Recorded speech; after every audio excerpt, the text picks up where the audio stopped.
Here's my Trident T150V again, and I've filmed a few rides on this machine and we've seen them on YouTube, and it's been running very well, but I've had slight off and on issues with the tickover not being very reliable, and a couple of times I've set a nice reliable tickover, gone for a ride, and then found that it would stall when I throttled off, and I decided to look into that because I recently changed the 3 sets of points in there because I had to take the timing cover off, because I noticed when I set about strobing the ignition timing, I undid the triangular cover there and ran the engine to point the strobe at it and found that the rotor appeared to be wobbly, and it had a lopsided spacer behind it. I don't know how long that had been there, but I got rid of that and got the rotor running true, but obviously I had to disturb the ignition timing and the points backplate and everything in order to get the access I needed to the alternator rotor. So that resulted in me looking at the points and finding out they were absolutely filthy, believe it or not. I'm surprised it started 5th kick after 2.5 years, to be honest, when I first started it up again recently.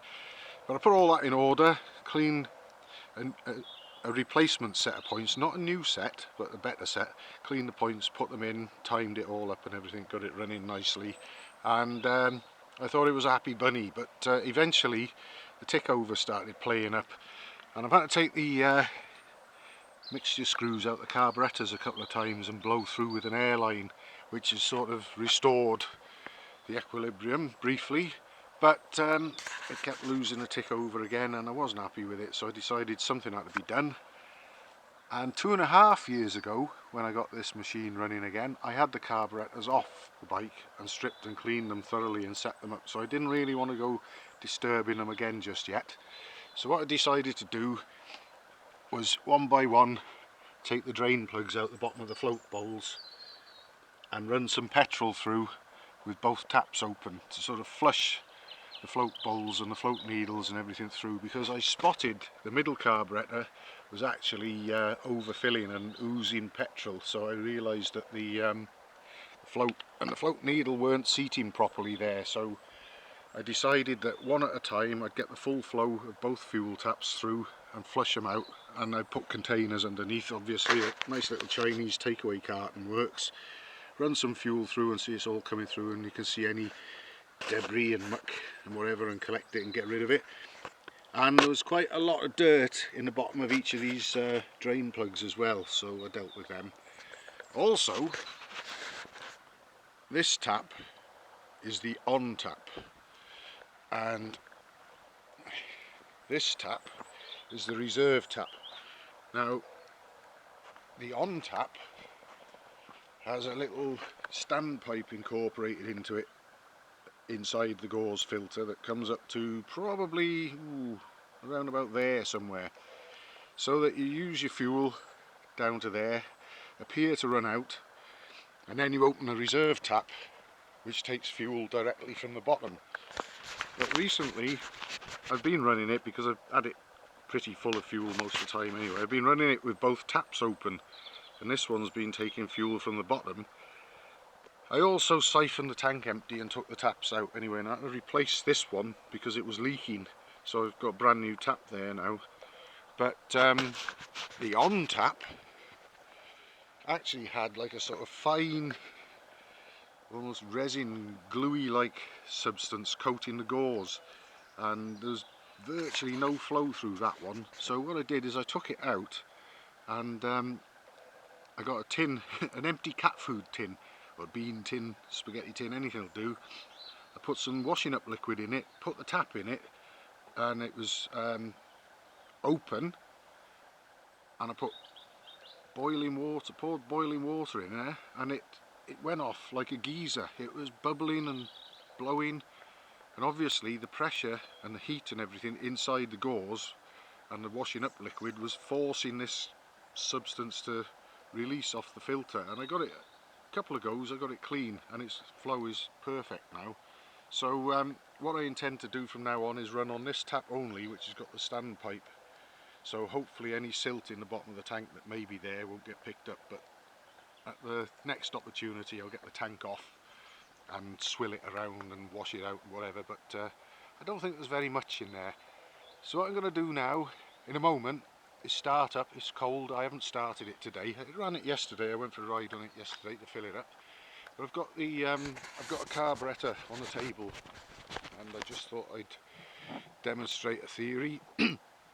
Now, the pilot jet, or the pilot passageway, you can see that, is that hole there. Now some have a little brass jet screwed in, and some just have the hole open and rely on a tiny drilling right through at the end of that passageway there that the air screw fits into, and where the passageways meet at 90 degrees is usually where you get any blockages occurring. But I think in this instance, because the tickover came back, I think what happened is the silt in the bottom of the float bowl probably got drawn in. You can see those holes there. There's two passageways. Now, one is used and one isn't. And in the case of this carburettor, that one is used for the pilot passageway, and it picks up the fuel from the bottom of the float bowl. You can probably just see holes down the bottom there.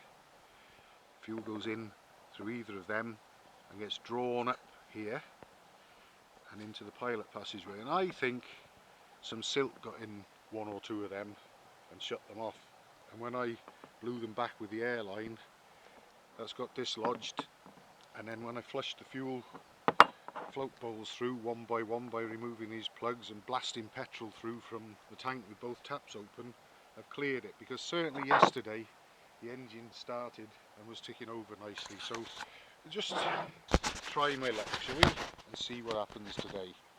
But I think it should be alright. So I'm just going to use the on tap and not the reserve tap. It's full of fuel. There we go.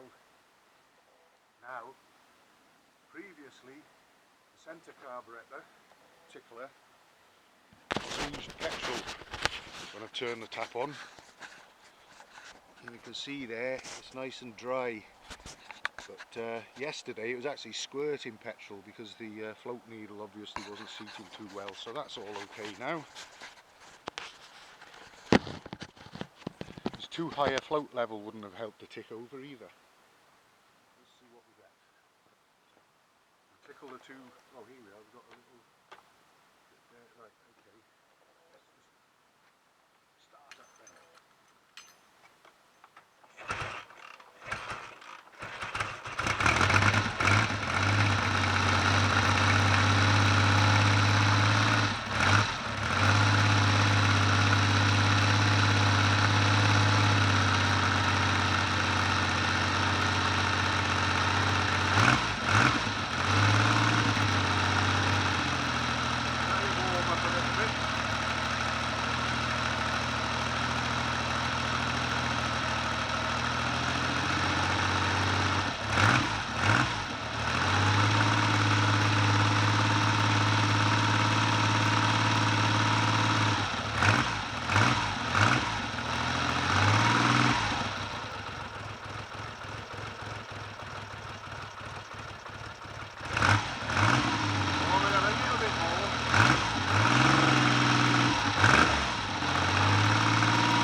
Embarrass me, aren't they?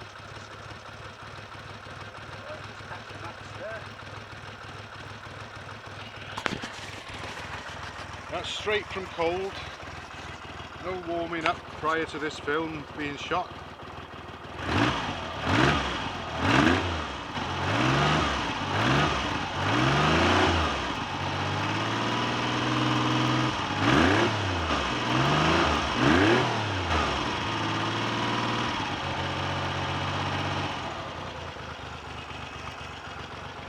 There we are.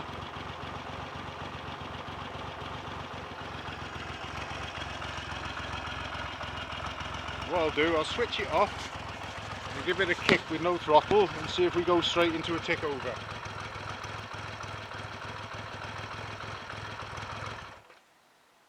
give try.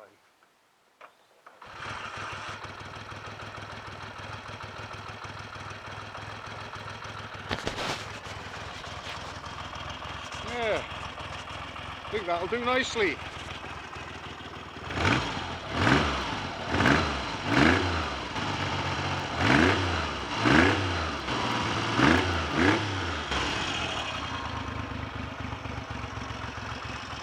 I also like to turn the fuel off before I stop the engine, just to give the floats a chance, just to sort of settle down a little and open the float valves, the needles, ready for next time. That way you know that they're not going to get stuck closed.